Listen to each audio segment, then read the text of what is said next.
Welcome to another edition of the Trucking on Route 66 in Missouri Oral History Project, a collaborative initiative between the Missouri State University Libraries and OzarksAlive.com. I'm Tom Peters, Dean of Library Services at Missouri State University. My colleague on this oral history project is Caitlin McConnell from OzarksAlive.com. This project is made possible in part by a grant from the Route 66 Corridor Preservation Program of the U.S. National Park Service. Today's date is Wednesday, August 29th, 2018. We are just east of Springfield, Missouri, on Old Route 66, just south of I-44. And our special guest today is Mark Walker, who is the chairman and CEO of TransLand, one of the major trucking companies in the region. Mark, thanks very much for meeting with us today. You're welcome, Tom. What a pleasure to have you here. Thanks. Well, let's start with a tough question. Where and when were you born?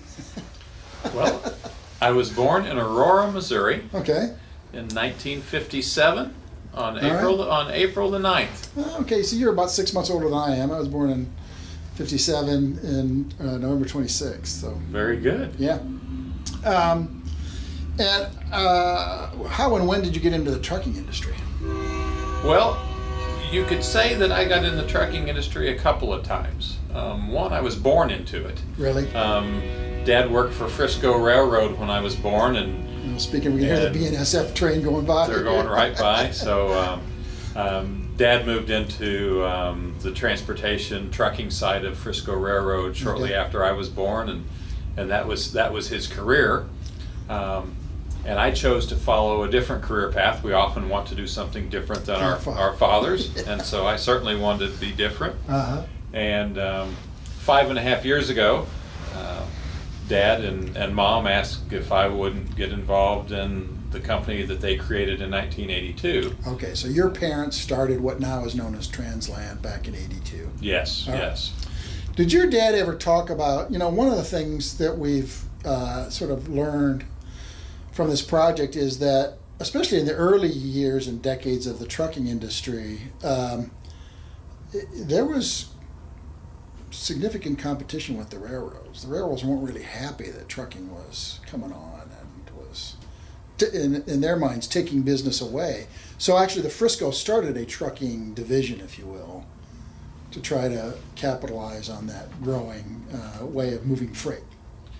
Well, there were only so many railroad spurs you could build going to a manufacturer's place, and the LTL business made a lot of sense for railroads because you had to take it off the boxcar somehow and move it, and that evolved over time to piggybacks. So you'd see the truck trailers on the flatbed railroad cars, and that's kind of where our company got its start, was taking piggybacks off the hub here in Springfield. Really? And doing it in partnership with a company in Kansas City at the other BN hub.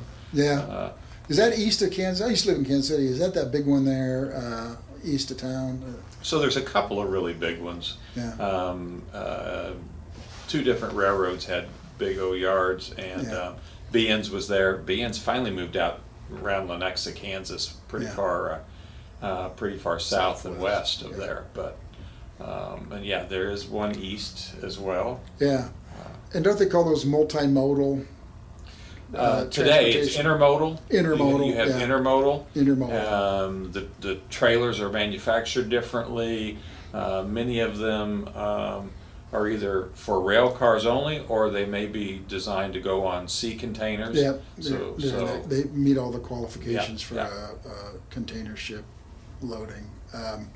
So that's how your parents got into trucking. That was the genesis of our business, yeah. And we ran that operation, or parts of it, for about 33 years. We discontinued it about 3 years ago. Yeah. So I thought I saw online that Zenith was one of your big first early customers. Zenith was the manufacturer in Springfield, so it made sense that we had some business with them and a few other companies, and we just happened to be located right across the street from Zenith in an old motel, those old rock tourist court places. So where was that? Was it right along here somewhere? It was right on Kearney Street, across from the Zenith plant. So okay. So near Guard, right. A couple of those streets in there. So is the old Zenith plant now Bass Pro Shops? It's now it's the base camp for Bass Yeah, Pro, the okay. big warehouse. Just to that drive they by have. on my way out here. Yeah. Okay, so that's where you were, across the road. Mhm. Do you remember what the name of the old motor court was? Yeah, I do not. Okay. And I keep asking Mom if she remembers, and she has better memory than I on those things. But Was it still a motor court when your parents started? I think they were still renting rooms out by the night. Really? They happened to rent a couple of rooms out to Dad by the I don't know if it was by the month or by the something. year, and had room to park a trailer or two, and we had a truck, and And that was their office. that was their office. Wow. And it was lean and mean. So that was 82. So, what's your sense of how the trucking industry has developed since 82, which is, 36 years ago? It was right at 36 years ago. Deregulation Yeah. hit at that point in time, and you see a lot of companies that are our age now, and that the founders are looking at succession planning and stepping down, and next generations and stuff, and they all took advantage of this opportunity because before, regulation was so tight you couldn't get authority to run. The big companies made sure of that. So the competition's been a great thing, created lots of neat jobs and neat opportunities. The barriers to entry were pretty small. Mm-hmm. They're still small. Get a loan for a truck and a trailer and away you go. Yeah. But has it evolved a lot? Yeah, the aerodynamics, the technology, certainly the way you book freight and you handle things. Probably the one thing that hasn't changed is the desire and the need to have quality customer service and to take really good care of those folks who are shipping and receiving freight. Yeah. Do you do LTL and full loads, or what all do you do? Our company does full load only. Full load. They call it truckload. Okay. Full truckload van freight, so it's not refrigerated. Okay. And we do a little bit of flatbed. Okay, so you do mainly what I would call traditional trailer kind of loads, no reefer on there for Correct. cooling No. and Right, no refrigerated freight, no food grade tanker freight. Yeah, no tankers, things- just typical 18-wheeler. Pretty much. Yeah, stuff you don't have to really keep. You don't have to watch about freezing too much. Mainly parts, or what do you haul? We haul a lot of commodities that you're going to find at your favorite grocery store. Okay. If you can get it at a Target or a Walmart, things like that, Dollar General, those type of products. A lot of Coca-Cola, a lot of Dr. Pepper. Really? A lot of the cardboard boxes that are needed for packaging. Yeah. And the paper products that create those. Some hardwood flooring type things for trailer manufacturing. Yeah. A lot of different commodities. Has the volume gone up over the years? I mean, just the volume shipped that you're shipping, is it just As continues to expand? As far as our company goes, and I think the same's true for the whole truckload industry, volumes continue to see reasonable increases. Yeah. Economy grows, population grows, all of that. Demand. Yeah, we've seen that. Back to the deregulation era. We've heard it from a lot of people, is that was really kind of the death knell, with hindsight, for Campbell 66, Pacific Intermountain Express, all those truck lines from my youth that I remember are gone now. What can you describe briefly, what was it about deregulation that kind of did them in? Was it just kind of the typical, or often the tale is that a major player in industry, and if something fundamental changes, whether it's technological or regulatory, they just have a hard time adjusting to the new normal.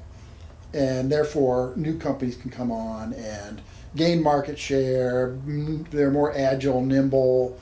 They sort of understand. They never sort of knew about the old days, and so they're dealing with the current reality, and they're just better overall at exploiting the current conditions. Is that what happened? Why did all these companies basically go out of business? Yeah.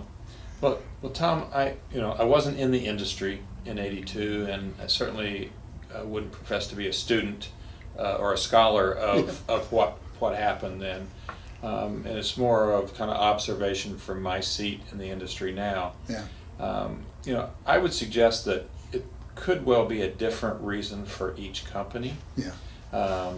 Nimbleness certainly is it, but it's really, I would go back to just how flexible are companies in adapting to change. Yeah. So deregulation is one form of change, but there was going to be a technology shift that was going to change.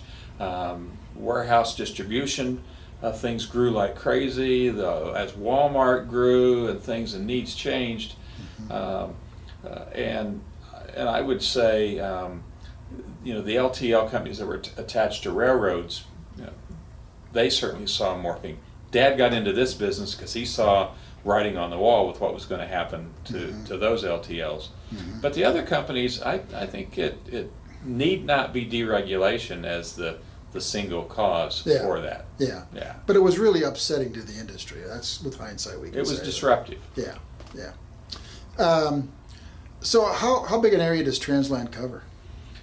So we would cover anywhere in the 48 continental states. However, our sweet spot is very much in the Midwest, 500 miles of Springfield, North Quarter, Southeast Quarter, a little bit of Southwest. Yeah, okay. You don't go up to Canada or down into Mexico? We do not go international, and try to avoid the Northwest, just not up that way very much. Yeah, is it just, distance is just too far, and I think you have to have a good niche in specializing with your freight to do well in certain areas. Some areas are net receivers of freight, and others are net shippers, and some of those spaces is just hard to get out of to get back home. So you stay away from them. So running empty is just what you want to try to avoid at all costs. Yeah, I mean, there's a lot of efficiencies you can build in your business, and the fewer miles you run empty, the better your prospects are. Yeah. I've heard from a lot of the other people that, maybe to summarize, is that they don't see self-driving trucks making a big dent in the market anytime soon.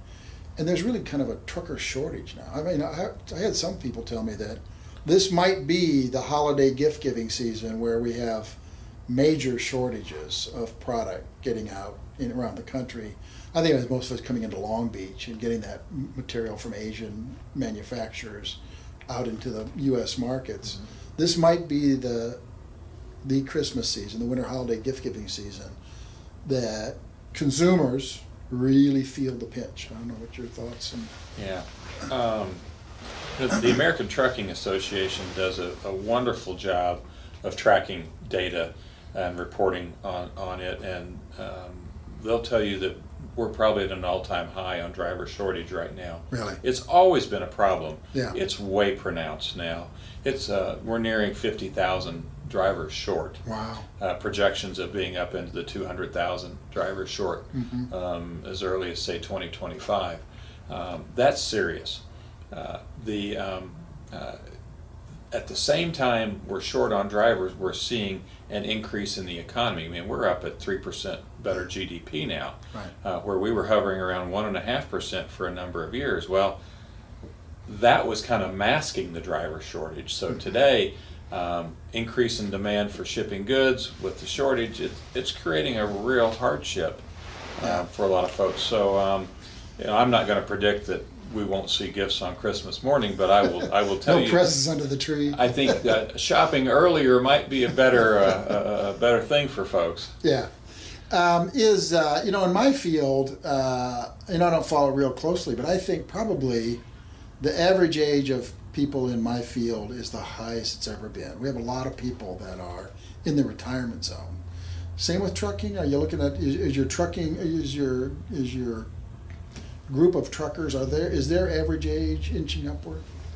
Yeah, so Tom, you and I are in that baby boomer set that we've seen the demographics. We know what it means. It's the largest group of people in our country's history as it's moving through the cycles, and truck drivers are more representative of you and I than any other age group. And so a couple of issues are at play.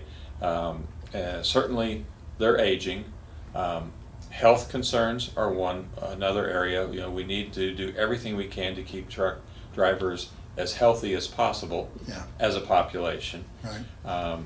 And it continues to be great employment, good paying jobs, etc. But we've got to keep them healthy. Yeah. And we're seeing fewer and fewer younger people get interested in the profession. So more emphasis is being placed on how do we make this profession attractive to younger potential job seekers, and there's a lot of work at play to kind of make that happen. But what about the health issues? Because basically, like librarians, they sit a lot. Truckers sit a lot, and there's just all kinds of risks that you assume when you take on an occupation where you're sitting a lot. Yeah, it is a sedentary job. It's a demanding job. It's long hours, and so I think everything we can do to create a safer environment on America's highways, it's important to all of us. Yeah. And as trucking companies, as an industry, and certainly TransLand, we're cognizant of that. So we're spending more time encouraging drivers to walk more on their rest breaks. We have a quarter-mile walking track here at our facility in Strafford. Yeah. We try to create an environment where it's pleasant. We ask them to do the same when they're on the road. We have some fitness equipment here in our driver lounge that we make available. We're all talking about nutrition in the truck and how you prepare meals and providing, just what can we do to help create that. And drivers are good about talking to one another about how they're managing their lifestyle on the road. Yeah. But it's not different than any other desk job, if you will. If you don't really take care of your lifestyle, you'll fall into some unhealthy habits. It'll catch up to you. It'll catch up to you. Is most of your work long haul trucking? You don't do much local delivery. We do a little bit of local delivery in different places, but primarily our business is over the road long haul. So most of your tractors are whatever they're called, cabin sleepers with sleepers, and yes. So is team driving now clearly dominant? You don't have a single driver out there. You've got two people. I would say team drivers are the minority. Really? And there are a number of that's mostly in the refrigerated business, where it's important you have things it's time sensitive. We have at the current time no team drivers among our 170 drivers. Really? It's just everything is designed for solo drivers. One person. And I think another big change, especially since the heyday of '66, is communication and tracking. I guess you know where that truck is at all times, right?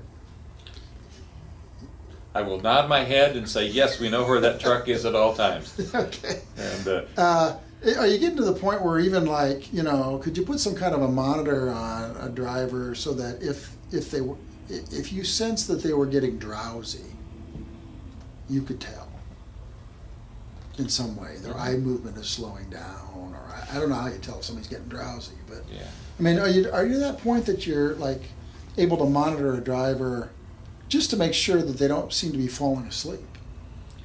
Well, let me back up and say, is truckers are having truckers fall asleep, is that a major problem for the trucking industry?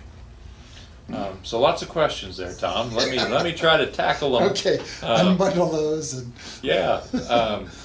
So first of all, drivers falling asleep is not a problem for the trucking industry. All right. Not at TransLand or any other company. Is it the four-wheelers, what they do at 2 a.m. in the morning? And there are unsafe motorists of every persuasion on America's highways. Yeah. We have very safe highways. We're grateful for that. Can they be safer? Absolutely. Can the trucking community be safer? We believe so. And we believe that technologies that are coming down the road and that are available today are helping us be safer. Yeah. TransLand's very excited to have very strong safety scores. Federal government does a good job of keeping track of that. It's an important regulatory process for all of us, and we're proud as American truckers to be doing a good job on safety. Yeah. Technologies are exciting, though. There are some things that with cameras that face outwardly from the cabs to monitor traffic, with the radars that you can use, just all the technologies you're seeing with our personal cars, they're coming into play with trucks as well. We also have cameras available today for companies that want to purchase them, or individual drivers that want to purchase them, cameras that will face inward to the driver. And that'll give us a sense of what's going on. The technology is so good that it can lock in on a driver, on its pupils and other things, and be able to tell if that driver is getting drowsy, if they are falling asleep. And there are alarms that can be built in to notify people. One, notify the driver. You made a sound. Yeah. You seem to be nodding off here. Right. There's collision avoidance technologies. Right. If it notices you're wavering over the lane, your steering wheel may vibrate, or a buzzer may sound. If you're following too close, you're going to get notified. So all sorts of techniques now to make America's roads safer and drivers. So, Are there certain sort of aspects of the driving environment that are riskier? So, for example, I would guess that driving between 2 a.m. and 6 a.m. on a per mile basis is more risky than driving, from 2 to 4 in the afternoon kind of deal. Because, frankly, a lot of bars close, and average alcohol content, if we could measure that, of drivers on the road, it probably goes up.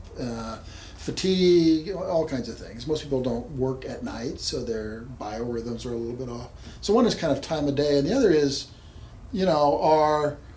as urban areas grow, is driving into an urban area just riskier for a trucker than driving across Oklahoma or, some open space, I-70 across Kansas.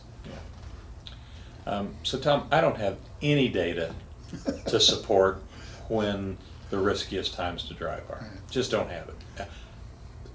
Only because I'm probably not a scholar enough on what that is. Do safety experts in the industry have that? I'm sure they do. You just don't know what it is. I just don't know what it is. Do your drivers have a preference? Would most of them rather drive at night than during the day? Vice versa? It is an individual personality characteristic as to when they want to drive. But is it a characteristic they develop? It's not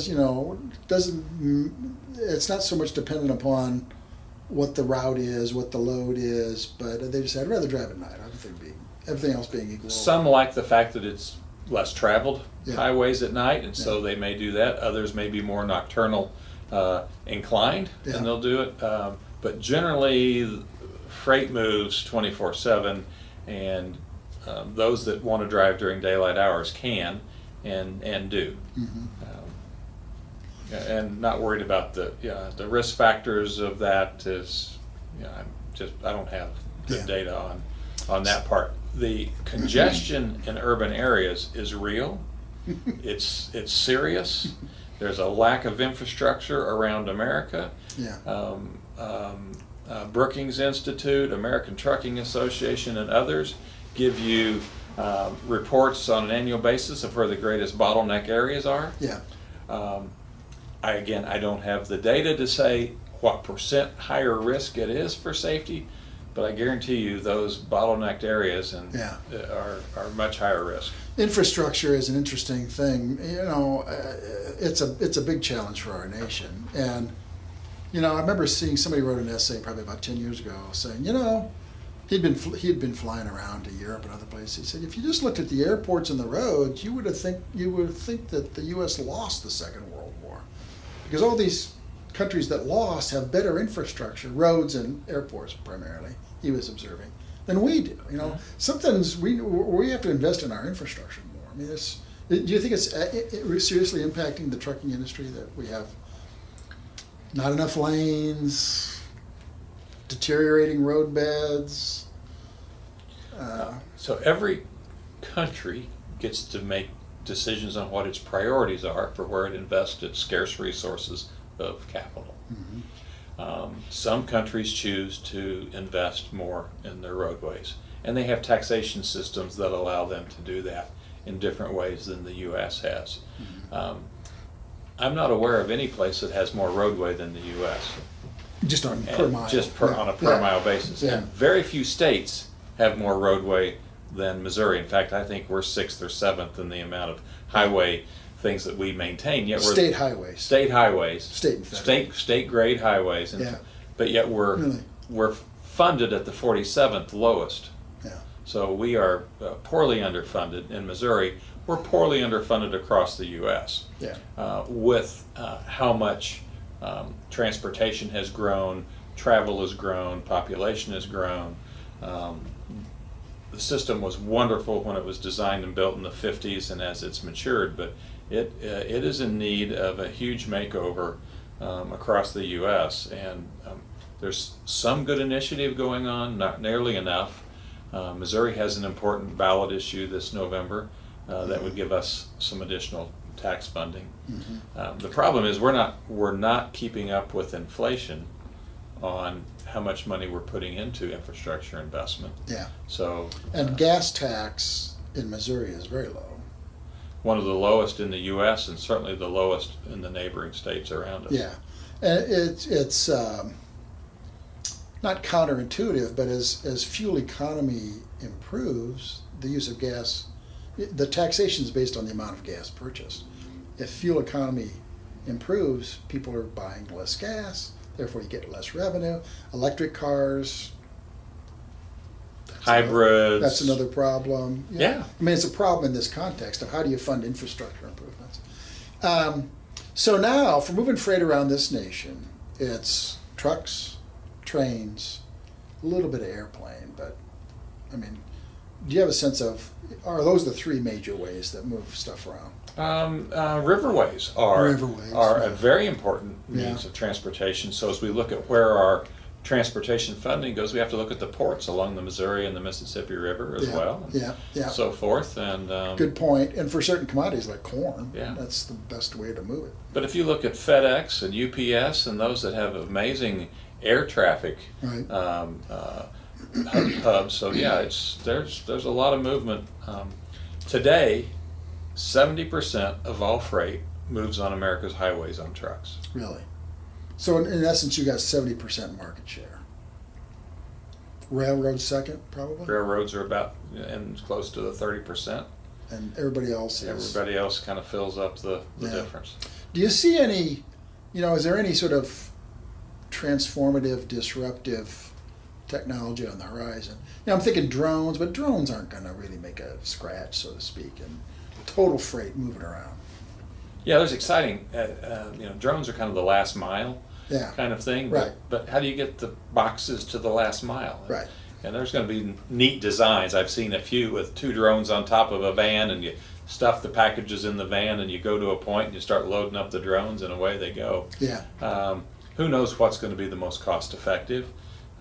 Certainly, all those things are going to help with the driver shortage, perhaps. Yeah. Are drones going to work in rural America? Yeah. Might not. Yep. So lots of issues, again, on how that will be deployed, but the advent of more and more e-commerce certainly lets us know that point-to-point shipping to consumers' homes, Yeah. rather than us going to a warehouse to buy. Yeah, I was going to ask our you about things. that too. Yeah, so behavior's changing and things are going to shift, but it's Yeah. a lot of it's going to be the last mile, probably. So when trucking came on, maybe one way to condense it, summarize it, is when trucking came on, that problem with railroads is you can only have so many spur lines, and so suddenly you could have a warehouse that all you needed was a road going to that warehouse rather than a rail spur to go to that warehouse. So that really kind of opened up warehousing, if you will, the warehousing industry.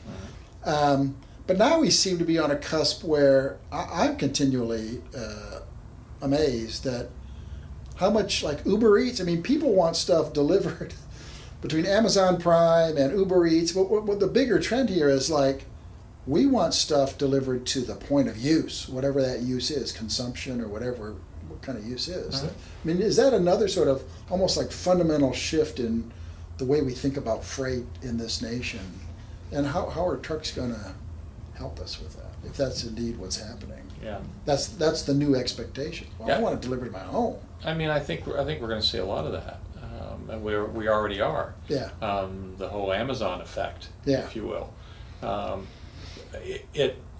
What we're seeing today is more distribution centers, which means the length of haul for moving freight is getting shorter, and so distribution points are getting closer to the ultimate consumer.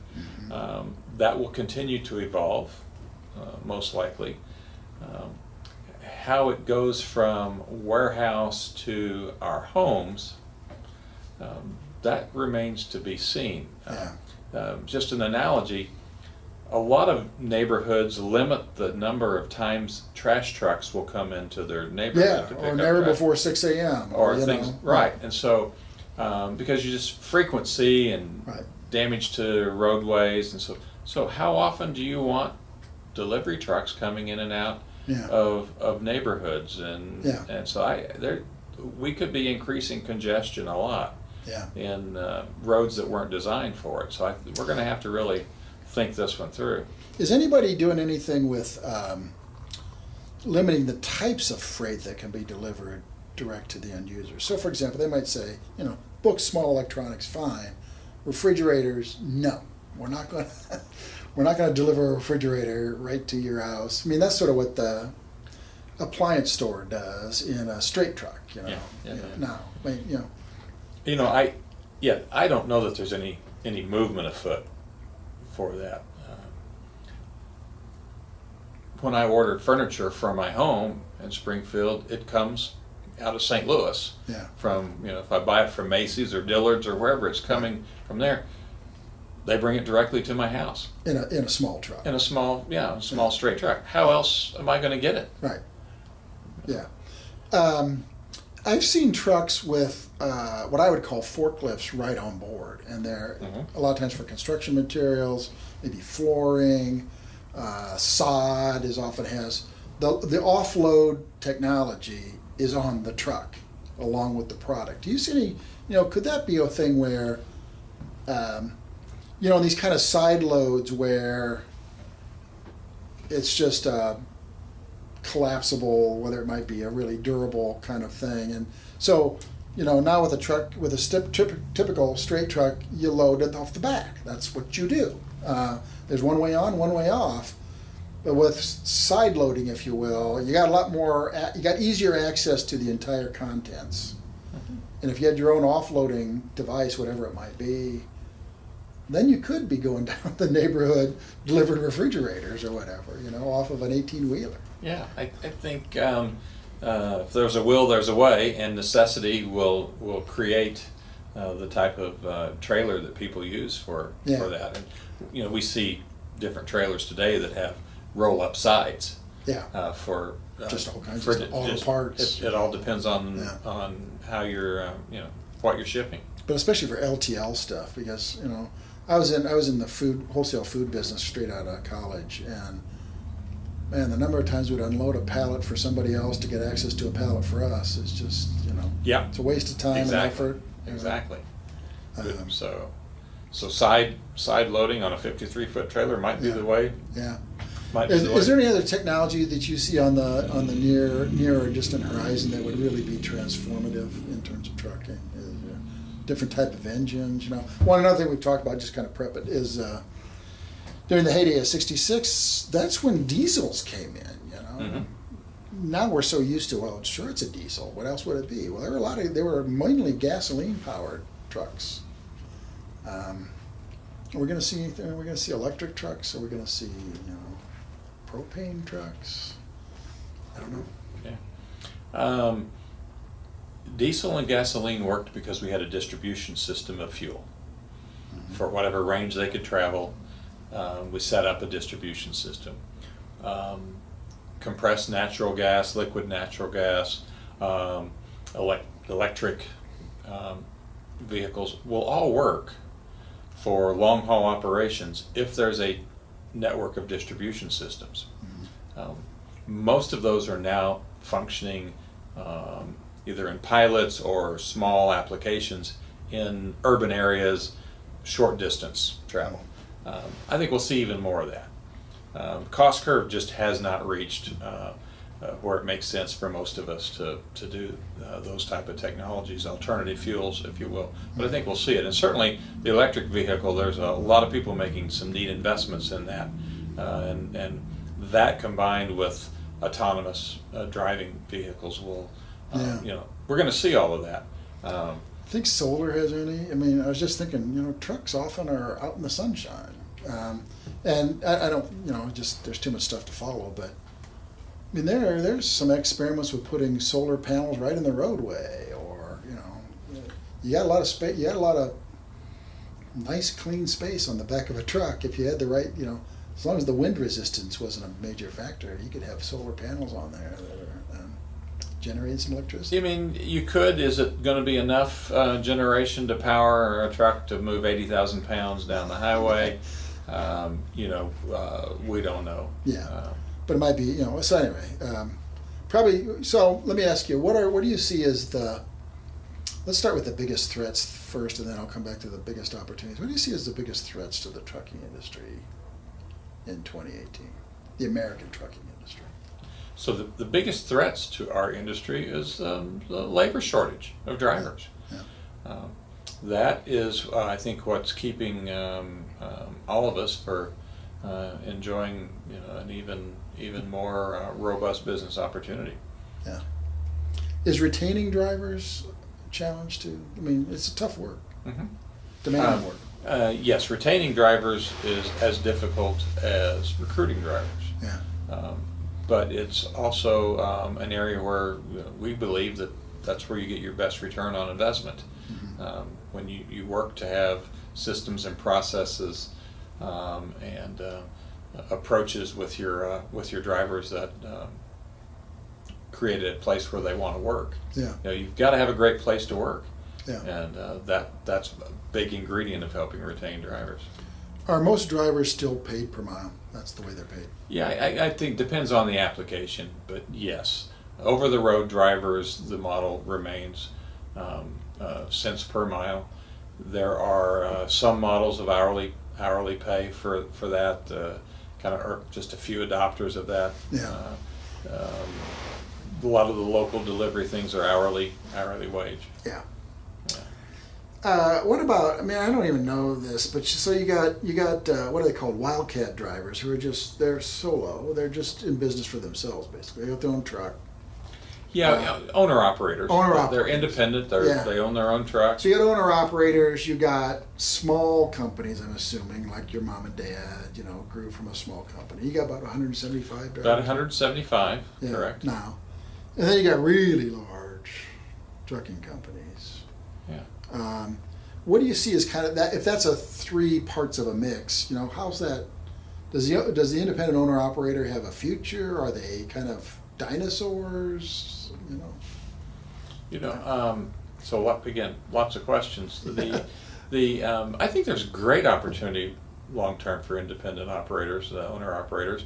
As long as they're able to continue to utilize the technology so that they can be in compliance with federal regulations. Right. I think that's important. I think there's definitely a place for that. Mm-hmm. The industry, particularly through the American Trucking Association, they segment the market a couple of ways. Large companies are deemed to be 100 trucks or more. Oh, so you're a large company. So we're a large company. Yeah. But yet we're not anywhere close to a company that has 5,000 or 6,000 trucks compared to our number. So that means there's a lot of companies that are less than 100 trucks. Yeah. The 30 trucks or less make up a huge share of the market, and I think we'll continue to see that. Yeah. Do you kind of like just in terms of size, do you like the position you're in right now, or are you trying to grow more? Or? Well, I think you're either moving forward or you're moving backwards. You can't sit still. You can't, yeah. So I think we certainly are of a mindset that we want to keep moving forward, grow a little bit. I think growing cautiously, not trying to grow too fast, things like that are, I think, the key elements. And we're in an environment you can only grow as fast as you can hire drivers. when you're an asset-based fleet. So Yeah. that's one of the keys. Are there certain, maybe by analogy, maybe this isn't a good analogy, but airlines have preferred routes. Well, they're pretty sure they're going to make some money. Very competitive routes. Same for the trucking industry. Is I don't know, Chicago to Kansas City a major competitive haul as opposed to Kansas City to, I don't know, Great Falls, Montana. Yeah. A lot of the profitability, if you will, of routes are based on how much freight is at the other end to allow you to get out of that area with a good haul. Yeah. So yes, there are favorable areas, and we call them lanes. There are favorable routes or lanes, Right. and there are unfavorable ones. And part of it depends on where you're located as a company and where the base of your. So where are you? Is this your home base? Do you have other? Springfield is our home base. We have operations in Dallas and St. Louis as well. Okay. But this is primarily where we try to get drivers in and out of. And you say your Midwest is your sweet spot. Yeah.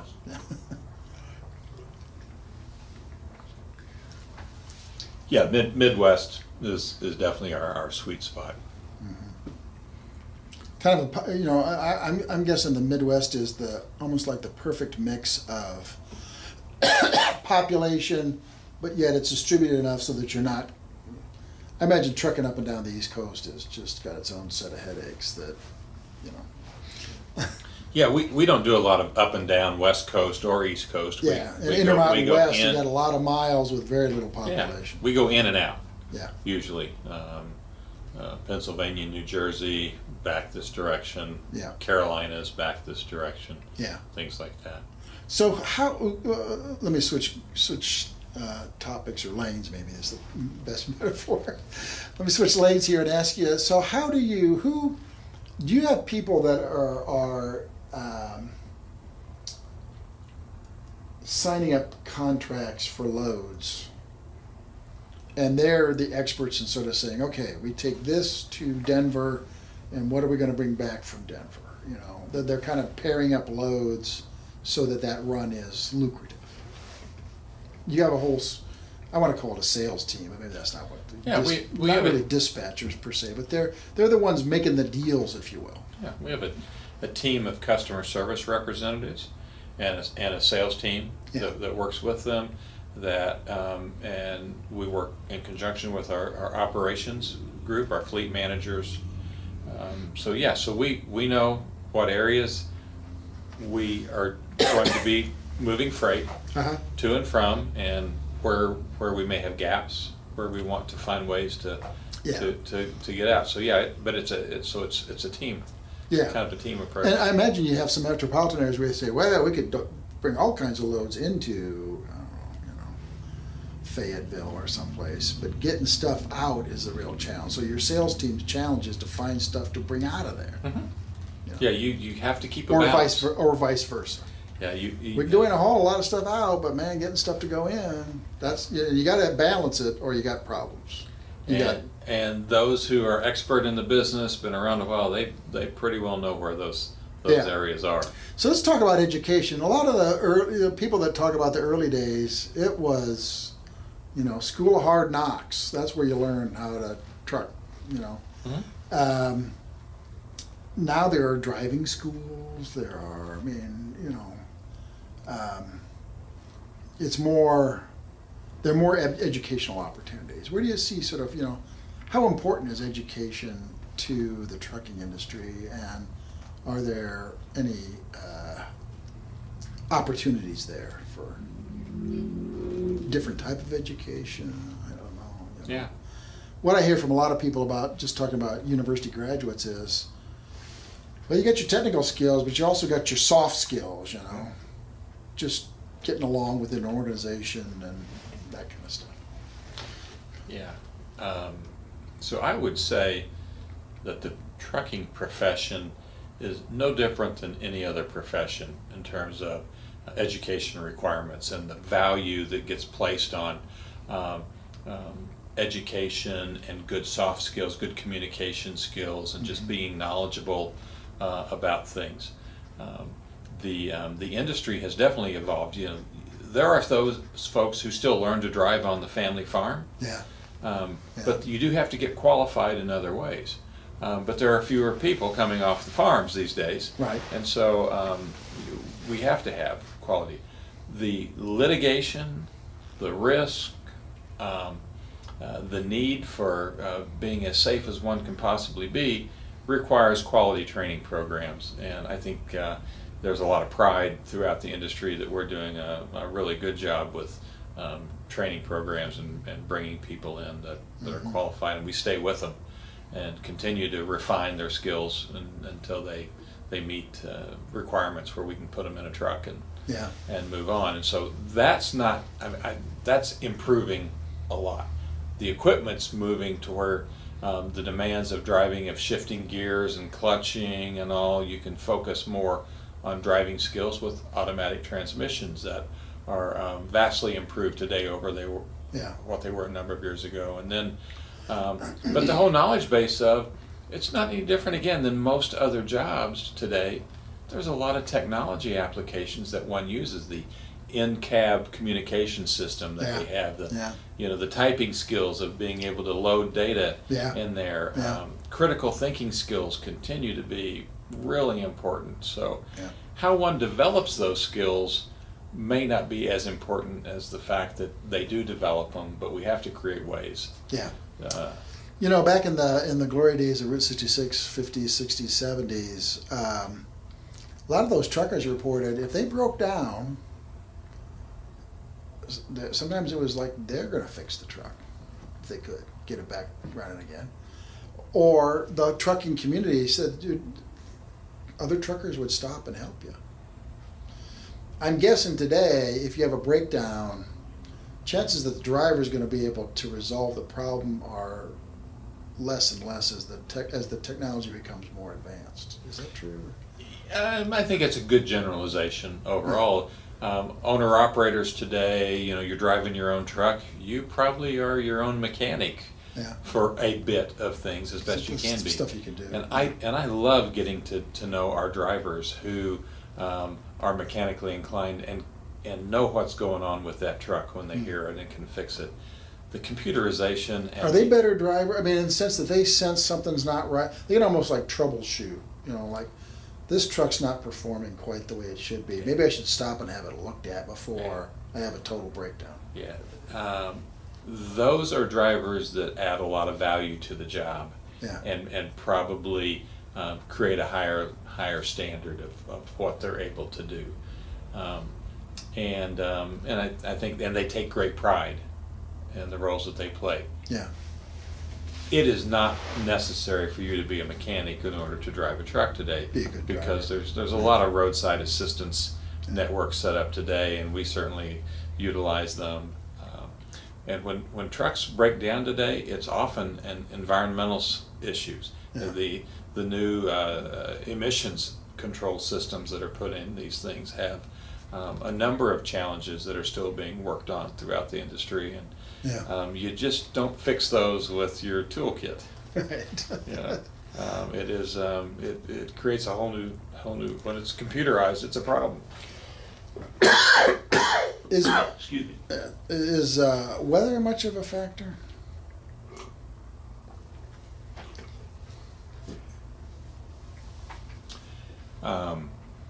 What I think weather's always been a factor and will always be a factor, particularly when it comes to arriving somewhere safely. And the industry is good at this. TransLand is good at this.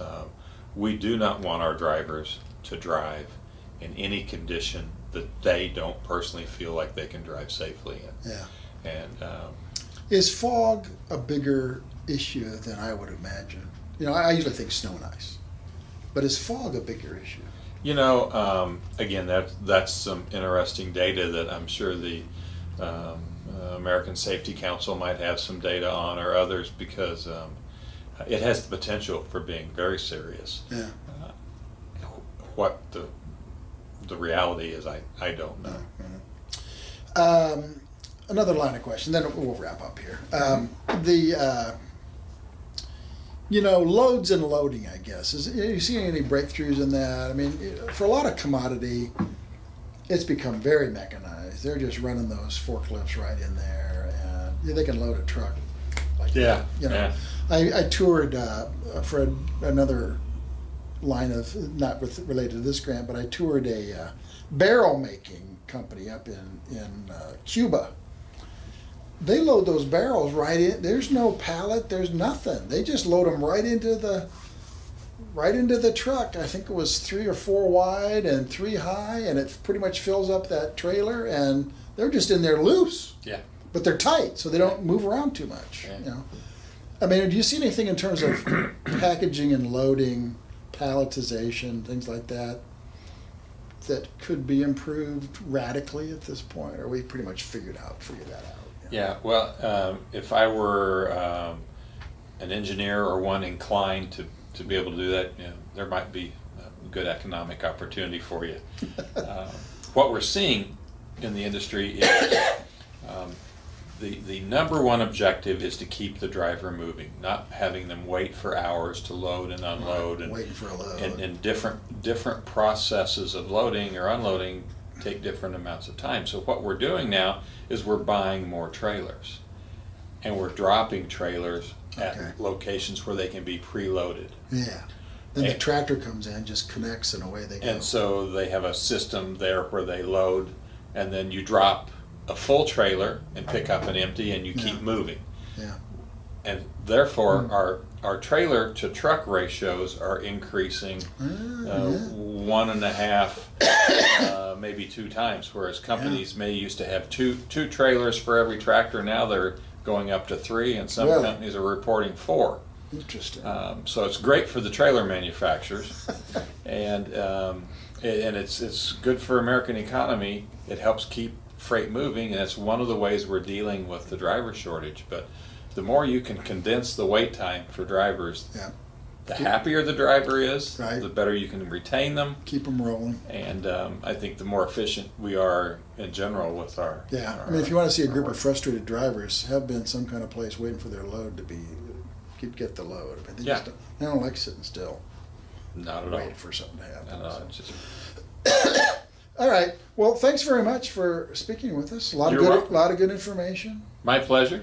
Been talking with Mark Walker from TransLand. I guess your official address is Strafford? Strafford, Missouri. All right. Just east of Springfield, on old Route 66, and on the old Frisco main line of the Frisco Railroad.